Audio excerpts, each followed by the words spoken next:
Hello all. Today we are going to discuss the chapter The Age of Industrialization, class 10th History.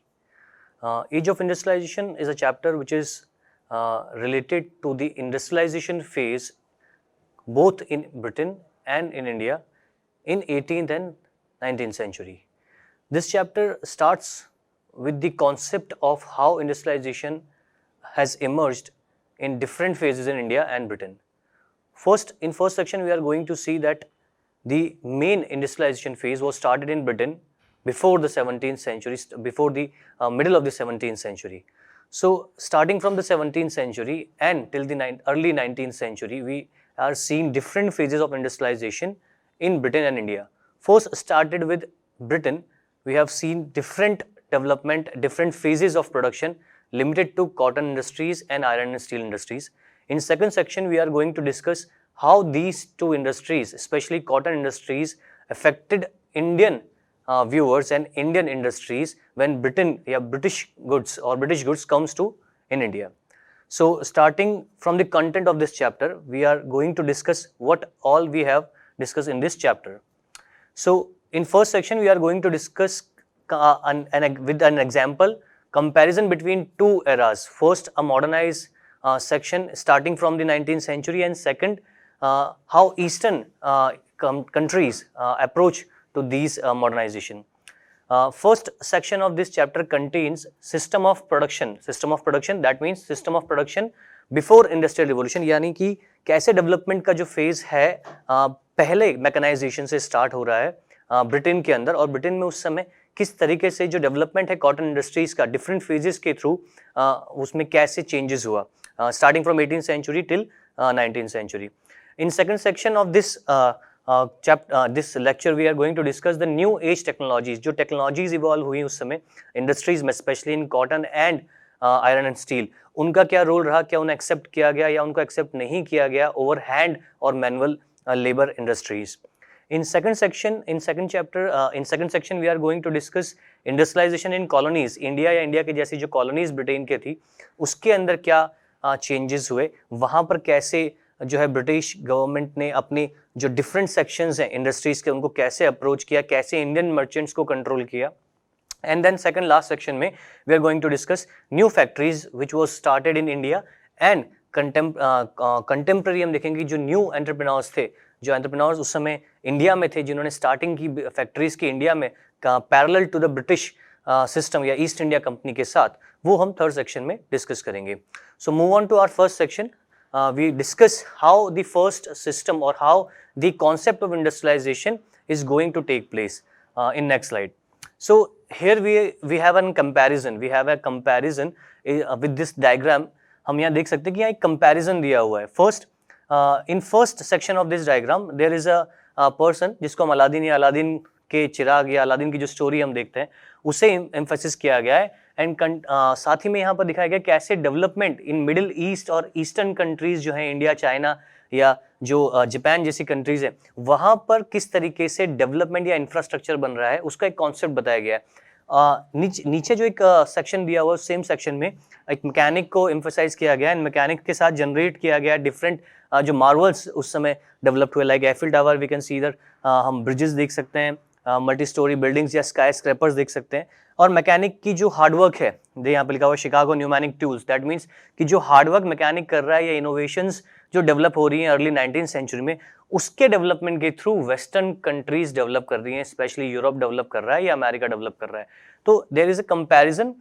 इसे हम एक और concept से समझते हैं ओरिएंट कंट्रीज. ओरिएंट कंट्रीज उन कंट्रीज को कहा जाता है which were situated in eastern side of the earth, यानी ईस्टर्न जो हेमिस्फेयर है उसमें जो कंट्रीज हैं, स्पेशली बड़ी countries like China, India, Japan, वहाँ जो डेवलपमेंट है वो अभी भी स्टिल वो मिस्टीरियस है, वो अभी भी अलादीन चिराग या मिस्टीरियस स्टोरीज के थ्रू डेवलप किया जा रहा है. ऐसा इस डायग्राम में ET Paull shows in first image how new world industrialisation is an important aspect, जिन्होंने दिखाया कि कैसे वेस्टर्न कंट्री डेवलप हो रही है in comparison of eastern part of the earth. Similarly ये टू मजिशियन, ये कॉन्सेप्ट जो यहाँ लिखा हुआ two magician, first magician is Aladdin which is ancient magician जी स्टोरीज सुना करते हैं, and second magicians who basically depend on hard work, who is a mechanic जो कि डेवलप कर रहा है नई चीजें, ब्रिजेस, रेलवे, स्टीम इंजन, और इसके थ्रू जो है वेस्टर्न कंट्री डेवलप कर रही है। तो जो कंपैरिजन है दोनों के बीच में, it emphasise the development, pace of development, industrialisation जिसको हम कह रहे हैं कि डेवलपमेंट का पेस जो है वो कैसे आ रहा है। इन दोनों डायग्राम का जो मेन एम्फेसिस है उसमें दोनों ही इस कंपैरेटिवली जो डायग्राम को हम यहाँ डिस्कस कर रहे हैं उसमें दिखाया गया कि approach towards modernisation from the pace of industrial inventions with rapid technological change, कि कैसे दोनों के डेवलपमेंट में फेज में चेंज हो रहा है। एक अभी भी पुराने ही मेथड को डिस्कस कर रहे हैं, पुराने ही मेथड से डेवलपमेंट ले रहे हैं अलादीन के चिराग वाले स्टोरी से, और दूसरी जगह पर नए मैकेनाइजेशन हो रहे हैं like machine, factories, railways and steam ships. ये जो है डेवलपमेंट सेकंड सेक्शन में दिखाया गया है। Two musicians published in Inland Printers in January 1901। तो 19th सेंचुरी के अंदर फर्स्ट इसको क्रिटिकल एनालिसिस किया गया। Move on to next slide. हम इसको अब जो मेन फेज है उसके अंदर हम जाते हैं कि व्हाट इज इंडस्ट्रियलाइजेशन और बिफोर इंडस्ट्रियलाइजेशन कैसे डेवलपमेंट की रेट स्टार्ट होती है। तो before the mechanisation period in Britain और Europe there is a chain of system of productions of different industries, specially emphasise on cotton industry. Cotton वो basic उद्योग था, डेवलपमेंट का एक फेज था जिसको सबसे पहले अप्रोच किया गया था नॉर्मल वर्किंग के लिए या इंडस्ट्री के लिए। कॉटन प्रोडक्शन, कॉटन के बाद जो कपड़ा या जो टेक्सटाइल इंडस्ट्री थी, ये सबसे पहले इंडस्ट्रीज में वर्ल्ड के मानी जाती है कॉटन इंडस्ट्रीज। इस चैप्टर में जो हम एम्फसाइज रखेंगे ज्यादातर कॉटन को रखेंगे और थोड़ी सी जो हैवी इंडस्ट्रीज का डिस्कशन आएगा उसको रखेंगे। कॉटन इंडस्ट्री या कपड़ा व्यवसाय जो सबसे पहला था, रीजन क्योंकि जो क्लोथ इंडस्ट्री है उसके अंदर वो हाथ से डेवलपमेंट का फेस पूरा चलता था। प्रोसेस ऑफ प्रोडक्शन इसको हम बोलते हैं, remind my word, process of production. That means intermediate sections को मिलाकर एक कपड़े के फाइनल बनने तक, एक पूरे कपड़े आने तक, उससे क्लोथ बनाने के पहले जो हम पूरा एक कॉटन का एक कपड़ा जो होता है उसके बनने से पहले तक की जो स्टेप्स होती हैं उनको हम प्रोसेस ऑफ प्रोडक्शन कहते हैं। इसको एक एग्जांपल के थ्रू लेते हैं कि अगर हम कॉटन जो है उसको एक किसान उगा रहा है, उसको उगाने के बाद उस कॉटन को प्लीट करके उसको थ्रेड्स के फॉर्म में लाया जाता है। Then after the threads form it will make as a yarn, और उसको जो स्पिंडल्स की मदद से, गट्टों की मदद से उसको अलग अलग थ्रेड्स के रूप में लिया जाता है। देन उसकी कलरिंग होती है, देन उससे कपड़ा बनाया जाता है। तो ये जो कपड़ा बनाने का एक पूरा प्रोसेस ऑफ प्रोडक्शन है, इसको हम एक इंटरमीडिएटरी सेक्शन में देखेंगे, जिससे अलग अलग सेक्शन की एम्प्लॉयमेंट रेट या अलग अलग सेक्शन का एम्प्लॉयमेंट जुड़ा होता है। फॉर एग्जाम्पल, कॉटन उगाना एक अलग सेक्शन के रेस्पॉन्सिबिलिटी, उसको हम फार्मिंग में डाल सकते हैं। कॉटन कलेक्ट करने के बाद प्लीट करना, उसको महीन धागों में बनाना या थ्रेड बनाना, वो एक अलग कम्युनिटी को बिलोंग करता है। आफ्टर दैट थ्रेड से उसको यार्न, यानी जो जिसको हम बोलते हैं थान, या जिसको बोलते हैं पूरा एक जो एक गट्टा होता है, एक बंडल जो होता है कपड़े का, वो एक अलग कम्युनिटी करती है, और उससे कपड़ा बनाना एक अलग कम्युनिटी करती है। तो यहाँ जो हम फर्स्ट सेक्शन डिस्कस करेंगे that is known as proto industrialisation. What is proto? Proto means the era before the mechanisation. Mechanisation के फर्स्ट सेक्शन वाला जो एरा है उसे हम प्रोटो इंडस्ट्रियलाइजेशन में कहते हैं। In the 17th century, specially 17 and 18th century के अंदर मर्चेंट्स जो थे यूरोप में, यानी जो व्यापारी थे, नए व्यापारी, वो बिजनेस को एक्सपैंड करने के लिए यूरोप में अपने जो बिजनेस मार्केट को एक्सपैंड करने के लिए नए प्रैक्टिकल्स कर रहे थे। उसी में एक प्रैक्टिकल क्या था कि Europe begin moving to the country side, new merchants moving to the country side, ग्रामीण क्षेत्रों में जाते हैं और वहां पर जाकर उन्होंने एक नया सिस्टम डेवलप किया जिसको प्रोटो इंडस्ट्रियलाइजेशन में हम देख रहे हैं। क्या था उसके अंदर? Supplying money to the peasant और आर्टिसंस, जो सबसे बेसिक कम्युनिटी है। एक तो जो किसान है जो खेती करता है, और आर्टिसंस जो कारीगर है जो अलग अलग क्षेत्रों में काम करते हैं, अलग अलग चीजों को बनाते हैं। कारीगर किसी भी तरीके का, हम एक हैंडफुल स्किल जॉब को हम आर्टिसन की कैटेगरी में डालते हैं। These two section of society persuading them to produce for international market, क्योंकि क्लोथ मैन्युफैक्चरिंग सबसे इंपॉर्टेंट और सबसे वाइब्रेंट जो एक सेक्शन था इंडस्ट्रीज का, वो उस समय माना जाता था, जिसको हाथ से ही पूरा जो है उसको मैन्युअली कंप्लीट किया जाता था। तो ड्यू टू ट्रेड गिल्ड्स, क्योंकि पहले से ही यूरोप के बड़े शहरों में लाइक लंदन हो गया, वहां पर पहले से ही व्यापारी एसोसिएशंस थे, मर्चेंट्स एसोसिएशंस थे, जिन्हें हम ट्रेड गिल्ड्स कहते हैं। इन एसोसिएशंस के अंदर अगर कोई व्यापारी है तो उसको ट्रेड गिल्ड्स के रूल्स एंड रेगुलेशंस फॉलो करने होंगे। फॉर एग्जांपल, हम किसी भी एसोसिएशन को एक एज एन एग्जांपल कंसीडर करते हैं तो they have fixed rules regarding their process of production, their process of business, there approach towards the market. So you have to follow all these rules.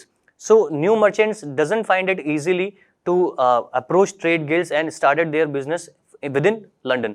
So these new traders moved to the countryside. ये ग्रामीण क्षेत्रों में गए, London के बाहर वाले ग्रामीण क्षेत्रों में गए, और वहां जाके इन्होंने पीजेंट और आर्टिसंस को अपने काम करने के नए मेथड के साथ इंट्रोड्यूस किया।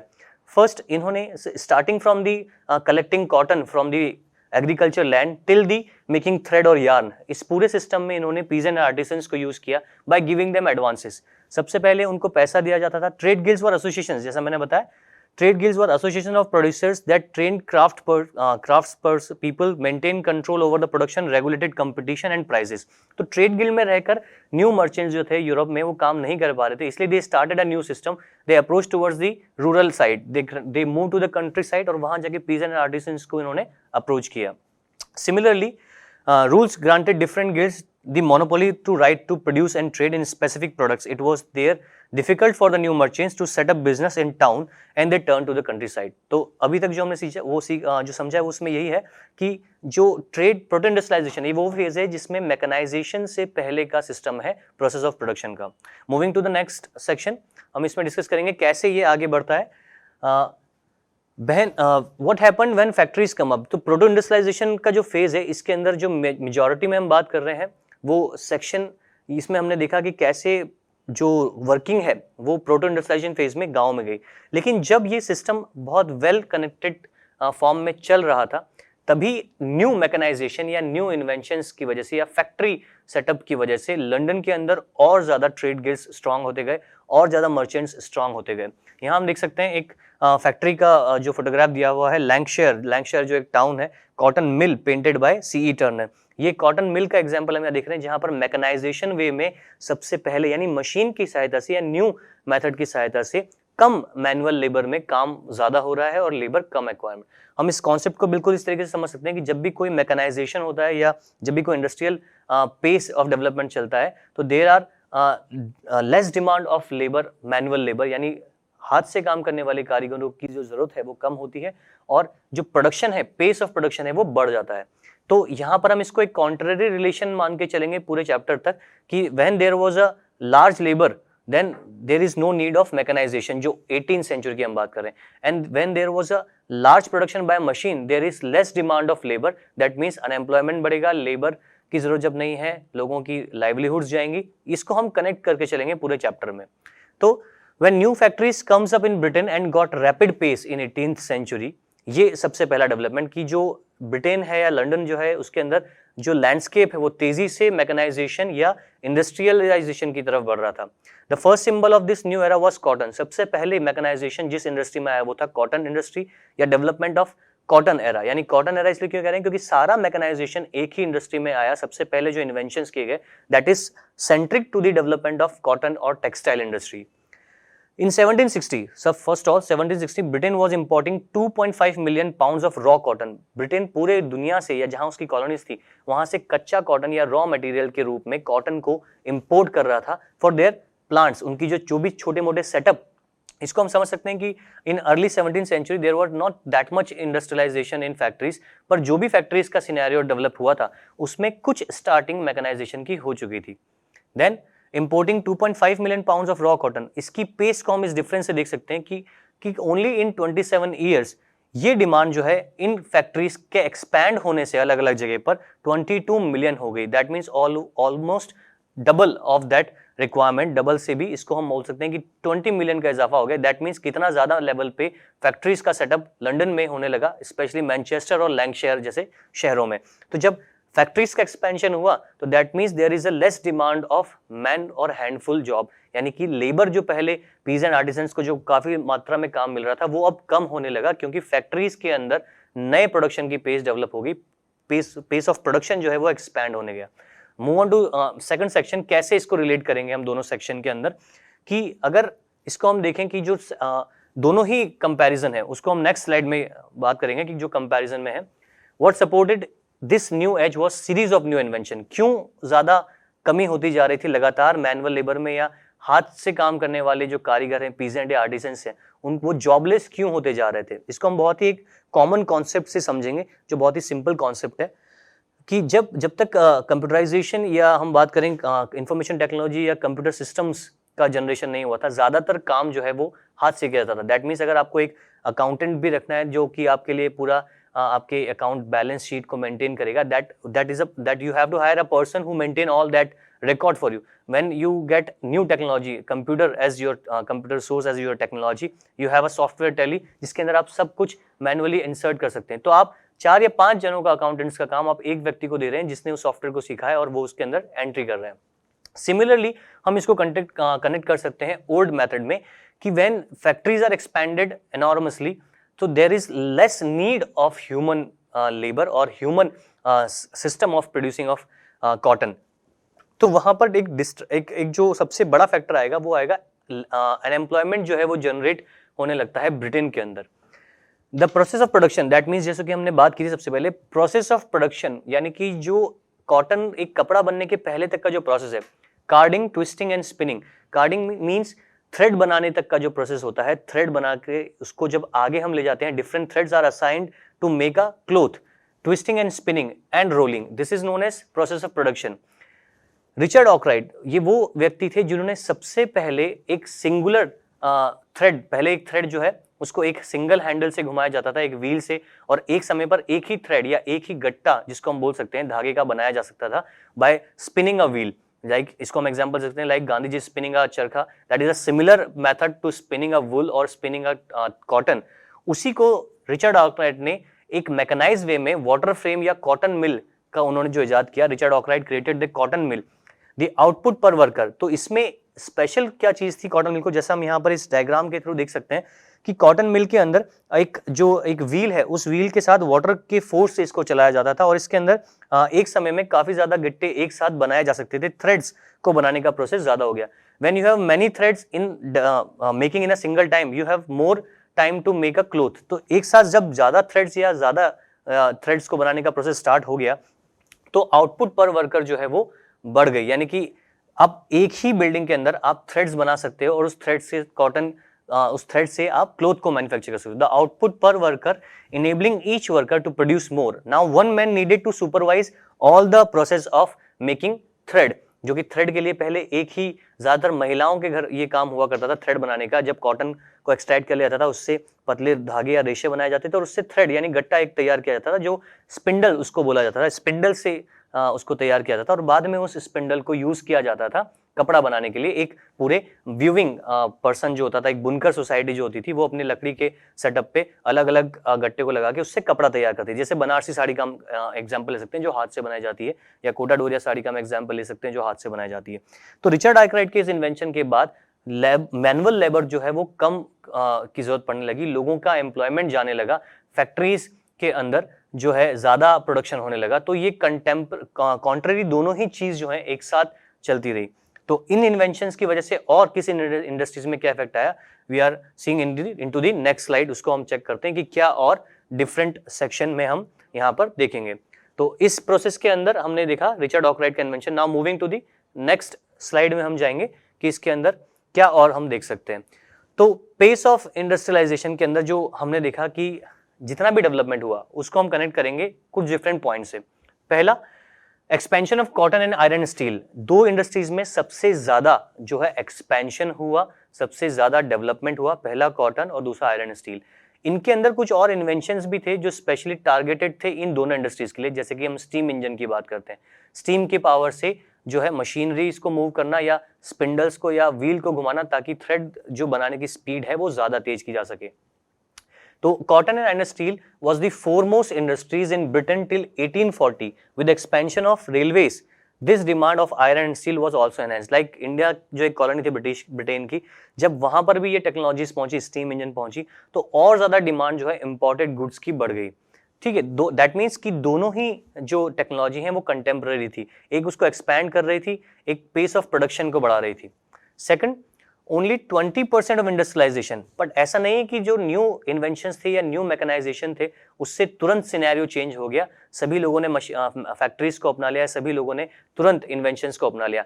इसको हम इस तरीके से समझ सकते हैं कि आज से अगर 200 साल पहले की हम बात करें, then at that time people were not aware of these new technologies, there are less availability of technology. So उस समय मर्चेंट्स या जो बिजनेसमैन थे, they are not easily easily, basically they not easily accepted this technology, not convinced by the inventor कि ये technology जो मैंने बनाई है आप इसको खरीदो। और मेरे रिचर्ड आइक्रॉयड का फॉर एग्जांपल हम लेते हैं कि कॉटन मिल को आप अपने फैक्ट्री में इंस्टॉल करो, इससे थ्रेड बनने की स्पीड ज्यादा होगी। तो merchants are not adopted very fast, वो अभी भी हैंड लेबर पे या मैनुअल लेबर पे ही ट्रस्ट करते थे। तो जो 18th century, pre 18th century का जो फेज था उसके अंदर केवल 20% ही इंडस्ट्रियलाइजेशन सक्सेसफुली अडॉप्ट हो सका and happened in textile industry specially. Still proto phase was active, यानी अभी भी प्रोटो इंडस्ट्रियलाइजेशन का जो कॉन्सेप्ट उन्होंने देखा था, गांव में लोगों को एडवांस देके और प्रोसेस ऑफ प्रोडक्शन करवाना और शहर में लाके उसको बेचना, वो अभी भी एक्टिव था due to the large and cheap labour. Third, small innovations. इन इन्वेंशंस के, स्टीम इंजन के जैसे इन्वेंशन या रिचर्ड आर्कराइट के वाटर फ्रेम के इन्वेंशन से ज्यादा इंपॉर्टेंट छोटे इन्वेंशंस थे जो अलग अलग साइंटिस्ट ने उस टाइम पर किए होंगे। We are not going to discuss those inventions, but for example किन किन एस्पेक्ट या किन किन फील्ड्स में वो किए गए।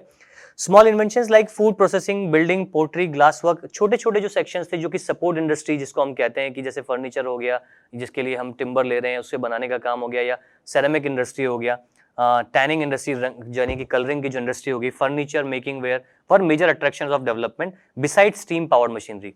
क्यों? क्योंकि स्टीम इंजन जो इनोवेशन था वो बहुत ज्यादा इनोवेटिव था, बहुत ज्यादा अनएक्सेप्टेड उस समय लोगों ने उसे किया कि ये तो एक ऐसा इन्वेंशन है जो आगे सक्सेस होगा नहीं हो, अगर इसमें कोई भी फॉल्ट हो जाता है स्टीम इंजन इन्वेंशन में तो कैसे उसको सही किया जाएगा, मैकेनिक मिलेगा नहीं मिलेगा, खर्चा कहाँ से आएगा, कैपिटल कितना लगाना पड़ेगा। तो industries were not need to adopt this technologies at that time and they still believe on their labours, और जो भी पीजेंट आर्टिजन उनके लिए काम करते थे फैक्ट्री में, यानी हैंड लेबर को ज्यादा इंपॉर्टेंस स्टिल प्री इंडस्ट्रियलाइजेशन के फेस में यानी कि 18th सेंचुरी के प्री एरा में दिया जाता था।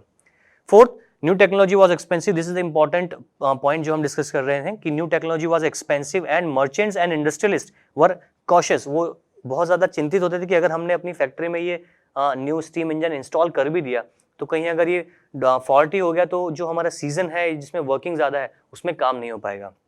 So the machines often broke down and repair was costly. So these are some points जिसको हम ध्यान में रख के देख सकते हैं कि इंडस्ट्रियलाइजेशन हुआ लेकिन उसको total accept at the same time people or industrialists not accepted those changes. So it will take time. After 50 years in early 19th century mechanization was at their pace but not in early 18th century. Move on to the next section. Next section की बात करेंगे कि इसमें आगे कैसे इसको connect किया। For example हम देखते हैं जो हमने बात की जेम्स वॉट जिन्होंने स्टीम इंजन को पेटेंट कराया। Actually steam engine was developed by Thomas Newcomen. Thomas Newcomen ने सबसे पहले स्टीम इंजन को डेवलप किया and after developing he is not successful to sold is to the any industrialist. So James Watt improve that steam engine but for the years he could not find any buyer, उसे खरीदार नहीं मिले। So they were not able to sell their product to any industrialist or any textile industry or iron and steel industry because that technology is very more advanced at that time and they are not able to grab, and industrialists or business persons are not accepted those inventions at that time. But in 19th century there were no more than 321 steam engines, यानी starting from the 19th century केवल कुछ एक steam engines को ही install किया गया था in different process of production in different industries. Remember steam engine यानी हम यहाँ बात कर रहे हैं रेलवे या लोकोमोटिव इंजन की नहीं। Steam engine means steam power engine जिसके थ्रू रोटेट किया जाता है किसी भी मशीनरी को या किसी एक व्हील को ताकि जो स्पिनिंग जो है उसको फास्ट किया जा सके किसी भी थ्रेड को बनाने के लिए, specially in textile industries.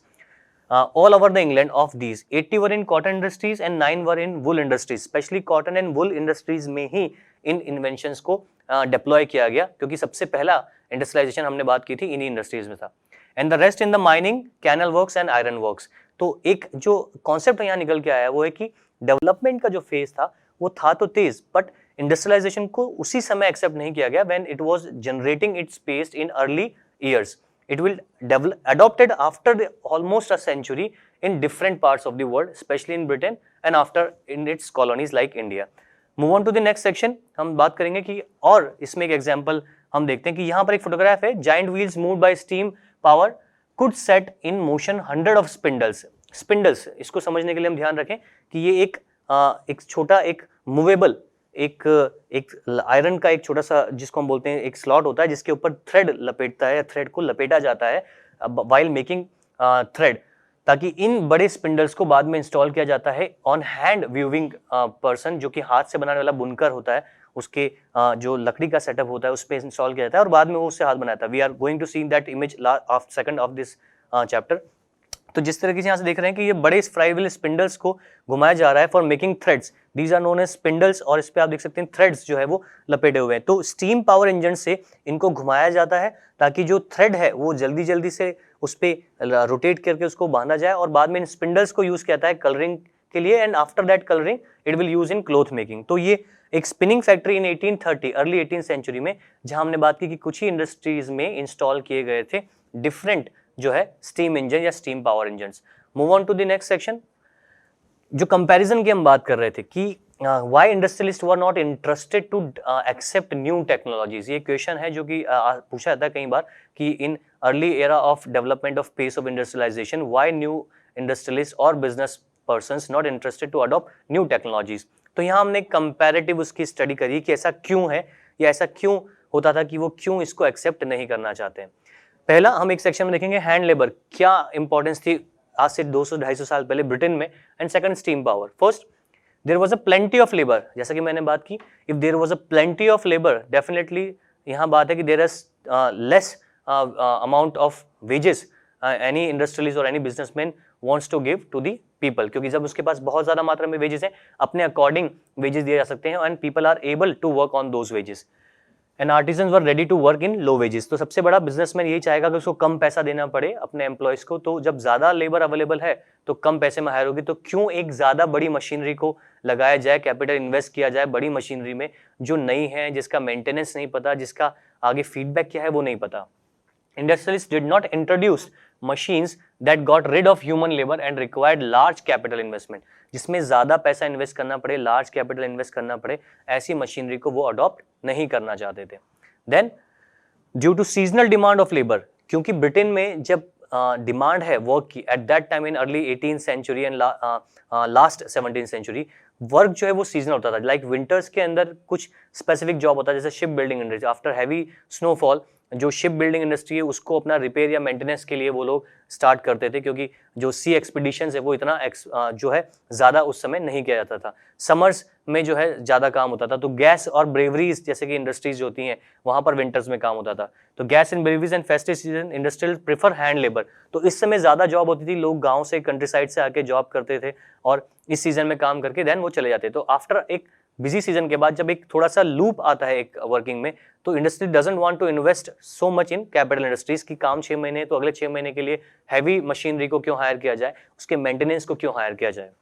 Machines were oriented to production producing uniforms, machine made things जो है वो कुछ ही चीजें उस समय आज से 200-250 साल पहले कुछ एक चीजें होती थी जिनको मशीन से बनाया जाता था, like uniform, standardised goods for mass market, but the demand of the market was often for goods with the integrate design. ज्यादातर जो काम है हाथों से किए जाते थे, कारीगर हाथ से हर चीज बनाता था, चाहे फर्नीचर हो जाए, चाहे घर हो जाए, चाहे घर के अंदर मिलने वाले अर्थन पॉट्स हो जाए, हर एक चीज जो उस समय बनाई जाती थी वो एक हाथ के कारीगर से एक सेंट्रिक उसकी कम्युनिटी होती थी, जो कम्युनिटी वाला व्यक्ति है वो वही काम करता है, like a painter, like a plumber, like a house manufacturer, सबका अपना एक सेक्शन था। तो those hand work was more integrate, हाथ से करने गई कारीगर को बहुत इंपॉर्टेंस दी जाती थी। स्पेशली जो एरिस्टोक्रेट्स थे, राजा महाराजा जो उस समय हुआ करते थे, या जो रॉयल फैमिलीज होती थी, they prefer handmade integrate work, उनको हाथ से बनाई चीज जिसको हम हमारे यहाँ पर हैंडीक्राफ्ट कहते हैं, उनको ज्यादा इंपॉर्टेंस दी जाती थी, एम्फसाइज दिया जाता था। Specific shape which could not be processed with machines, इसी का एक एग्जांपल हम देखते हैं कि यहाँ पर मेंशन किया गया कि at that time there is 500 types of hammers, छोटे से बड़े लेके हैमर, अलग अलग यूटिलाइजेशन के लिए हैमर्स के टाइप होते थे, और 45 टाइप्स के एक्सेस, कुल्हाड़ी होती थी जो अलग अलग चीजों को काटने के लिए बनाई जाती थी। सो इससे हम अंदाजा लगा सकते हैं कि कितना इंटीग्रेसी हैंड वर्क में उस समय डेवलप किया गया था इन ब्रिटेन या यूरोप के अंदर। सेकंड, जैसा मैंने बात की, एरिस्टोक्रेट एंड बुर्जोइस, जो पैसे वाला या रिच फैमिलीज थी, दे प्रेफर हैंडमेड थिंग्स, वो हैंडमेड प्रोडक्ट्स को या symbolise, because those are symbolise with refinement, उनमें क्वालिटी होती थी, कारीगरी होती थी, उसे प्रेफर करते थे और अपनी क्लास के साथ वो एसोसिएट करते थे। They were better finished, individually produce and carefully design, वो ज्यादा इंडिविजुअली उसको, जैसे एक कारीगर को अगर हम देते हैं कोई मूर्ति बनाने के लिए, तो वो हाथ से पूरी मूर्ति को बनाता है, उसमें ज्यादा कलाकारी होती है, ज्यादा कारीगरी होती है, ज्यादा खूबसूरत उसको बना सकता है। हम एक बात करें मशीन से बनी हुई चीज़ को जो मास प्रोडक्शन कर रही है फास्ट पेस से, उसके डिज़ाइन सिमिलर है और वो उसकी क्वालिटी का भी हम एस्टिमेशन इतना इजीली नहीं लगा सकते। So those are the reason why hand labour was preferred over the machine. Similarly new technology was expensive, ये हमने बात पहले भी की थी।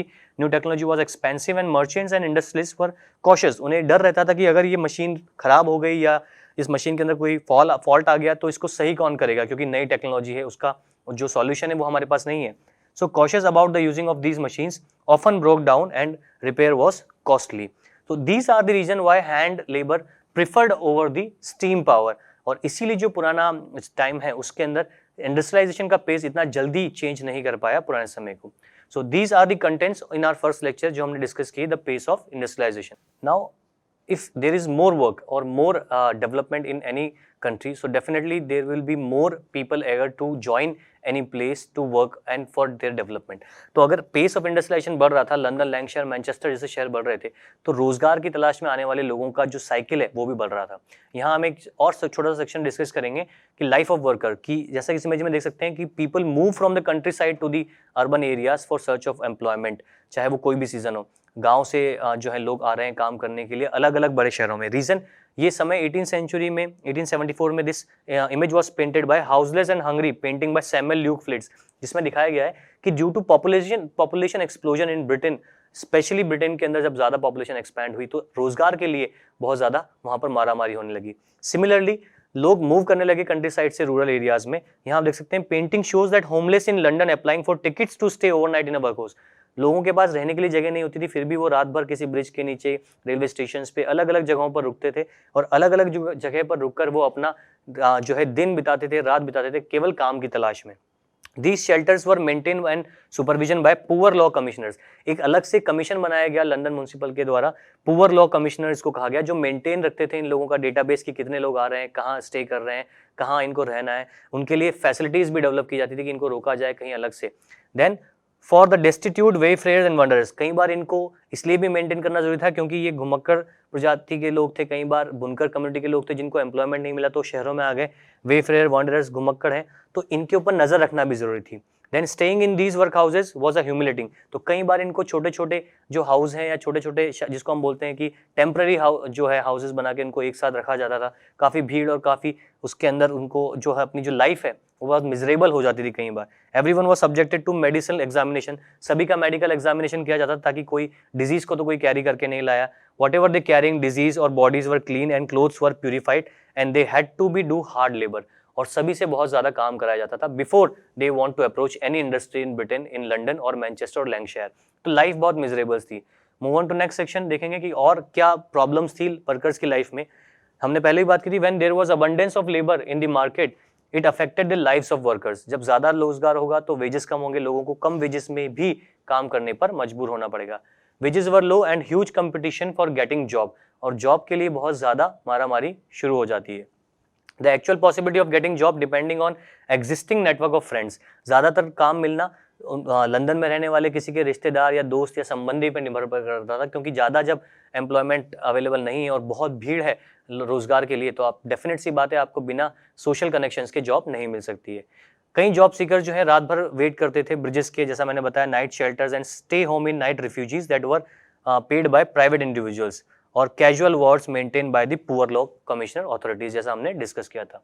Move on to next section, wages fluctuated with seasonability of the work. हमने देखा कि सीजनेबिलिटी ऑफ वर्क की वजह से ही वेजेस फ्लक्चुएट करते थे। हमने बात की थी विंटर्स में ज्यादा काम होता था तो फेस्टिव सीजन में ज्यादा काम होता था।